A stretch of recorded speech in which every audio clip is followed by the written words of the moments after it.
Hi, it's Jim O'Brien. You are in the garage test drive in the 2016 Honda Civic Touring Edition. It's very green. It's a very green paint job. I like the paint job. Cruising down Telegraph Road right now. It's a Civic. Of course it's going to drive well. They're Civics. They know what they're doing. If you think about it, there are really three great small cars, in my opinion. Volkswagen Golf, Ford Focus, Honda Civic. I owned a Honda Civic in 2002. Absolutely loved it. Drove it in Michigan winters for over a decade. No problem with it.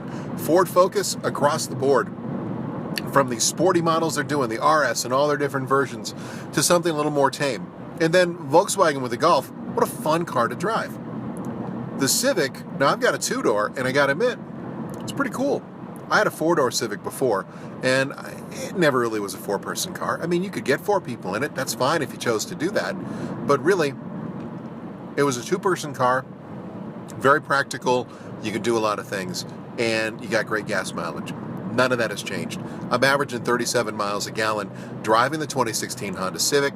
That's mainly, well, no, actually, it's a pretty good mix of freeway and driving on the roads. Telegraph all the way down to downtown Detroit, and then some of the touch-and-go stuff.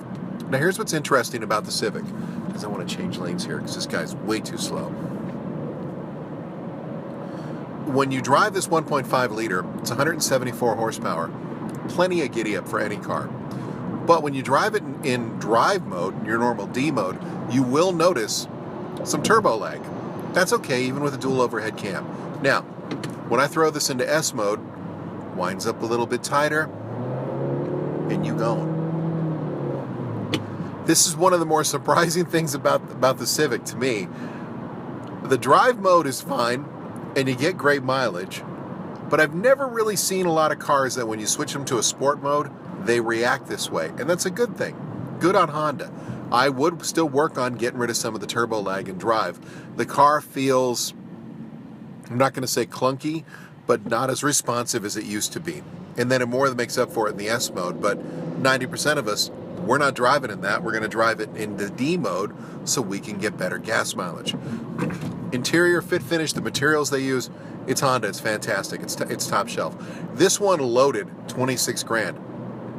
That's for everything, including the accessory package with all the adaptive cruise control, active braking, lane departure, which again, Honda, I'm going to say it to everybody else, and I understand, I've heard the discussion before, people say, do you know how much money it costs for these automotive companies to implement all this technology? But we're not talking about performance packages, we're not talking about trim options and front fascia and a rear spoiler.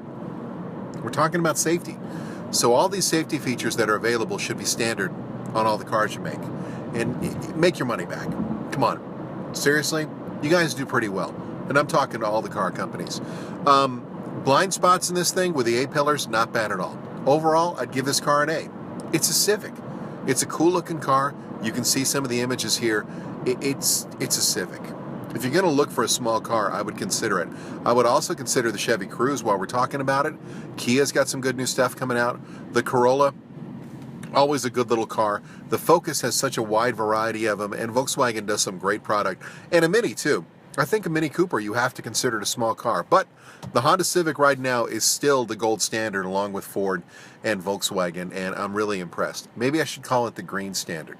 For more information, always make sure you check out WCSX.com, the garage page. Follow me on Twitter, @JimInTheD, and subscribe to the podcast. You never know who's going to be on there because I don't know who's going to be on there.